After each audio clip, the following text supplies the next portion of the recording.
Arresting views, striking beaches, the pearl of the Orient. Unsullied beauty seeped in its every part. For most of us, Goa is synonymous to the good life. Each year, thousands throng to this paradise to bask in the splendor. But once the curtains come down, Goa awakens to a new reality. The seamy, grimy underbelly, known to a few, but overlooked by most. It is this sordid side of Goa that made national headlines this month, hitting its reputation, triggering a massive fight to reclaim turf. There were warning signs of an impending law and order crisis in this tranquil holiday town. Fights between the gangs of rival drug lords were becoming increasingly common, but everyone chose to ignore this as the state of Goa survives almost entirely on the revenue generated by tourism. But all that ended on 30th of October when Goa got a rude wake-up call. October 30th, 2013.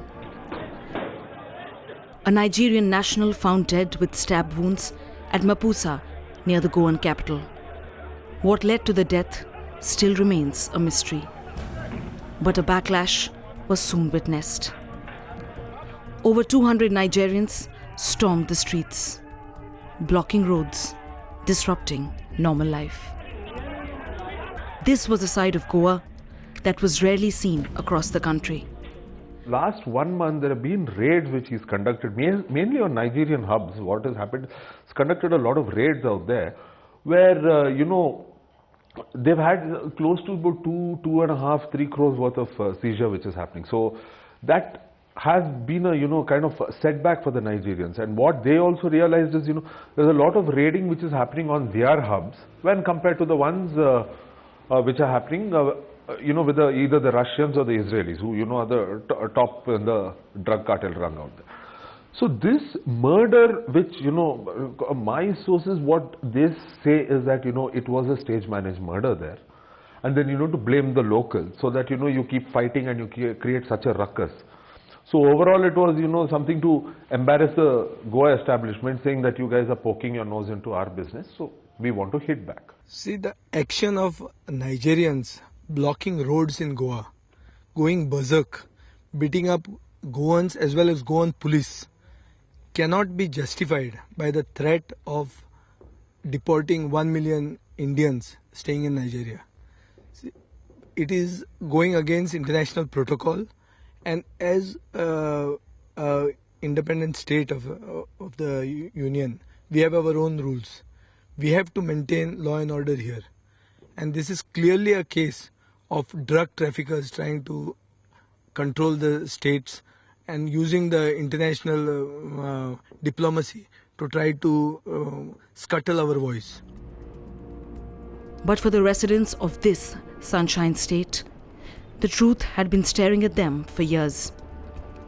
From Opsa police station, that they have registered an offence for the assault and killing of one of the Nigerians by Mr. Obodo Uzomun Simon, and requesting us to convey this information to the Nigerian embassy in New Delhi.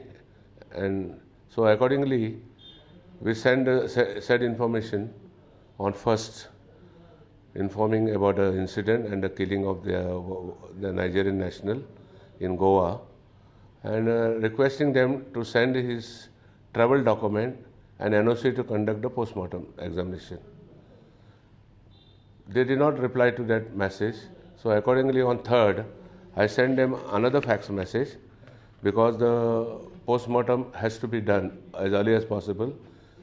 And the forensic doctors at Goa Medical College were phoning me frantically, asking for his passport details and NOC from the embassy. And on 3rd we sent, they have not replied.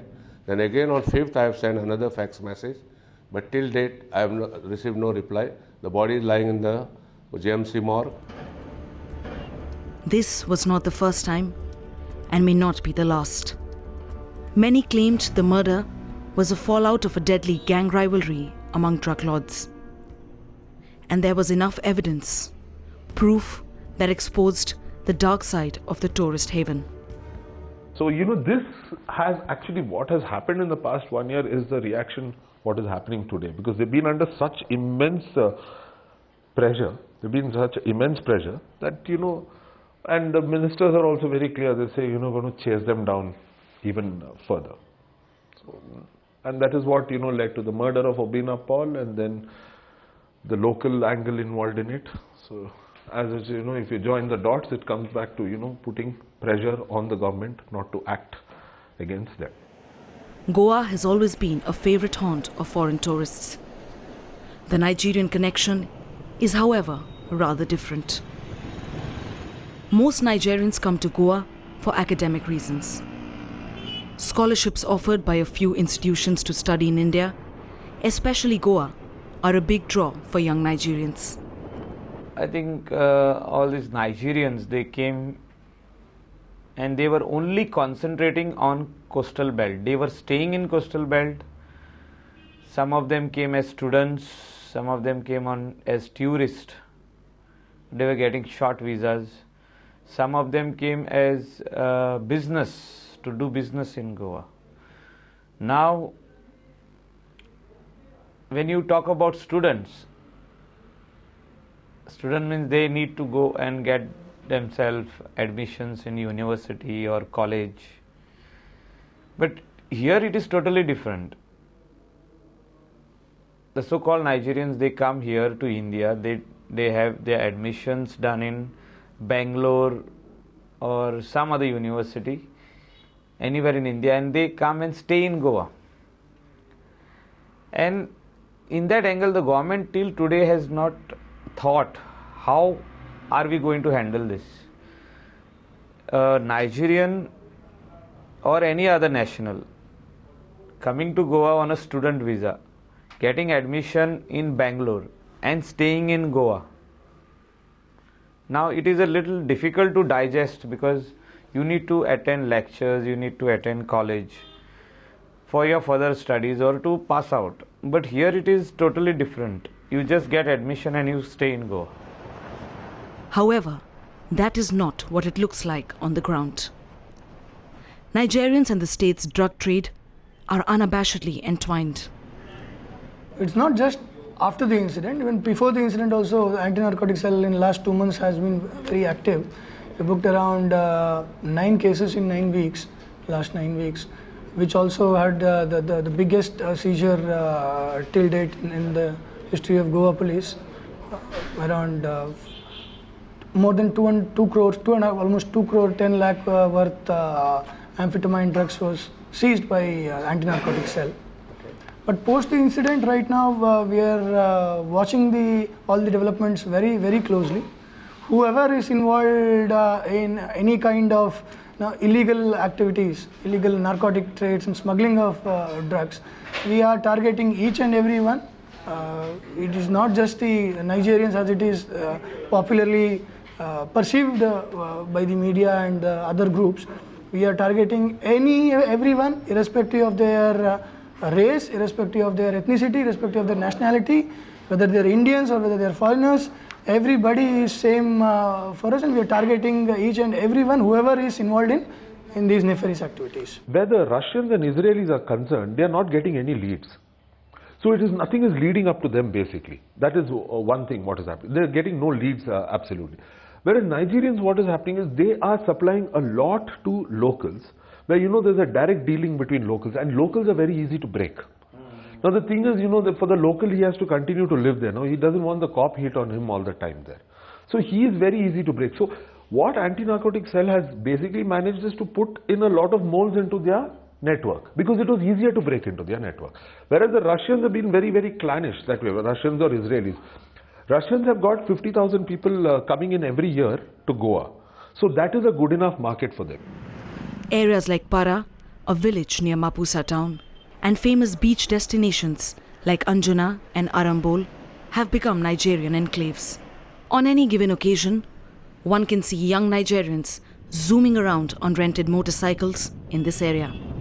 Over the years, we have, Parra at least, we have seen the increase in number of, especially Nigerians, those who are staying on rent. You know, the number of Nigerians have increased. It was few before. Now, lately, like 4-5 years back, the number has just increased, and you can see them riding whole day. They can't be seen. Only evening time they can be seen riding their bikes recklessly. And there is one place called Catty's Chris Bar and Restaurant in Britowada, Parra, where the lady Santa Catarina Carlota de Souza, she has a partner who is a Nigerian, and we have no problem regarding that. But whole night, all these people, all these Nigerians from Parra as well as the surrounding areas, like they come over there, and whole night they disturb all the neighbors. Like till 3 o'clock, the music is full blast. All the neighbors have written now a letter to the panchayat asking us to take strict action against her. Just last year, 18 Nigerians were booked for possessing banned drugs. 10 of them were arrested and tried the year before. In fact, on Baga Beach, with its cluster of shacks and nightclubs, the drug trade is brisk and the street fights are common. The anti-narcotics cell records indicate that Nigerians are the largest non-Indian community to face action under the Psychotropic Substances Act. It is not done very openly, which I think certain people think it is done very openly. It is available everywhere in every shop and all these things. Whoever have been involved in such things have been booked by now. If you particularly take people from the African continent, people from African origin, they generally work in small groups. They don't deal with big quantities. They generally deal in small quantities when they deal with the tourists. They approach the tourists and then they ask him what kind of things they want in a very popular tourist area, and they take him to a remote bylane or something like that. They make him stand there. Then they fix the price. 2 or 3 people will be in different areas watching at him, that whether whether he's actually a tourist or whether there is any suspicious movement of any law enforcement agencies around that particular person. Then they signal it to that fellow who would have hidden these narcotic drugs in a particular ground or somewhere. He would have dug it up, and then he gets it. And then after few minutes he comes and then he fixes and he pushes it to supplies it to the prospective customer. This reality is known to all, who flock to Goa every year in December, and the residents have been struggling to come to terms with it for years. The drug trade is live and thriving. In fact, it is extremely simple to acquire the banned substance just by paying few thousand rupees. The drug lords of the region have absolutely no fear of the law. And this open market, some justify as a crackdown on the illegal residents.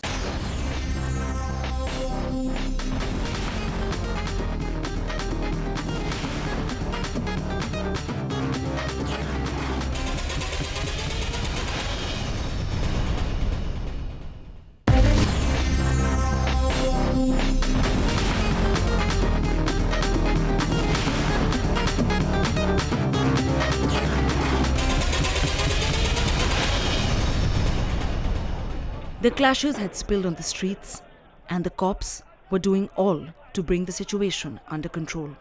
It was a time for tough talk and confront the reality.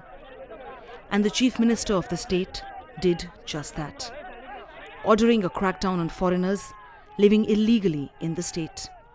But the call did not go down too well with the Nigerian government. We will not accept the fact that a Nigerian should be treated like an animal, murdered in cold blood, and 5 days after the incident, nobody has been held accountable. This is very troubling, and we are concerned by that notion. What about the fact that Many of your citizens are being pushed out of their houses. Yes. We're already taking note of that, and we've advised and informed our government accordingly. The Nigerians in Goa are being thrown out of their houses, rented apartments, and that even the local authorities has threatened further that anybody who gives them their houses will be punished. Instead of tackling the menace, Nigeria threatened to throw out Indians in its country.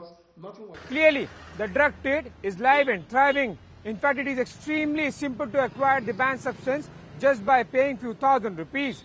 The drug lords of the region have absolutely no fear of the law. And this open market, some justify as a crackdown on the illegal residents. It was now a full-blown diplomatic tussle. Are more concerned about throwing out their citizens Nigerian than by the gruesome murder of innocent Nigerians since Thursday, the 30th of November, for which no arrest has been made up to today I'm talking to you. Nigerians feel insulted by this reference because the impression you are giving here is that this man, dead young man, the death of this guy is less important than the security of young nationals in Nigeria. So I don't know what that means. But the Goa government felt the action was justified. They were simply following the law. So there is one issue where a murder has taken place. Okay. And Nigerians need not be worried that we will ensure that justice is done in that case. Okay.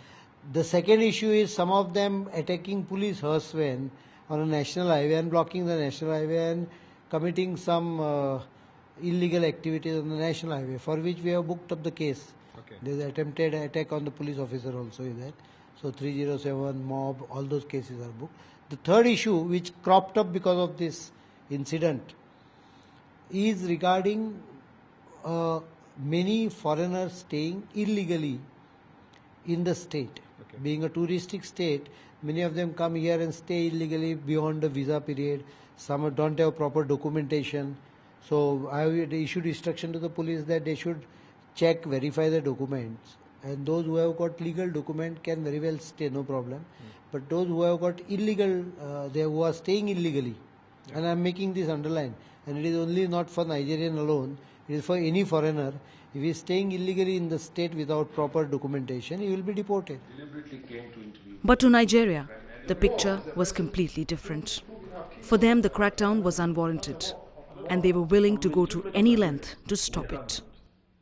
We are students, and then an African student in India, and we, as in the body, if anything go wrong with between African and India, is going to affect us. What I will just say, as in the body of the association, in a response to the body of the association, I will only plead the government of India and the government of Nigeria to come in round table and arrest the situation, because we the students are going to suffer, and which I don't think is a good thing for students and youth to being traumatized in terms of this issue. For Nigeria, it was a cold-blooded murder of one of its own, and they wanted answers. But for Goa, it was a rot they had been struggling to stem for decades. The Nairobians today is a boisterous community that come with demanding rights here. None of our people can catch them. In terms of drugs? In terms of drugs, in terms of I have put special security to stop these people, because they come, they intimate, they sell drugs. Let me tell you, it is time that the state of Goa, the police, stop these anti-social elements. It was a tightrope walk for the centre, and they were trying to appease both sides. Rival gangs battling it out for territories in an open defiance of the law-enforcing authorities.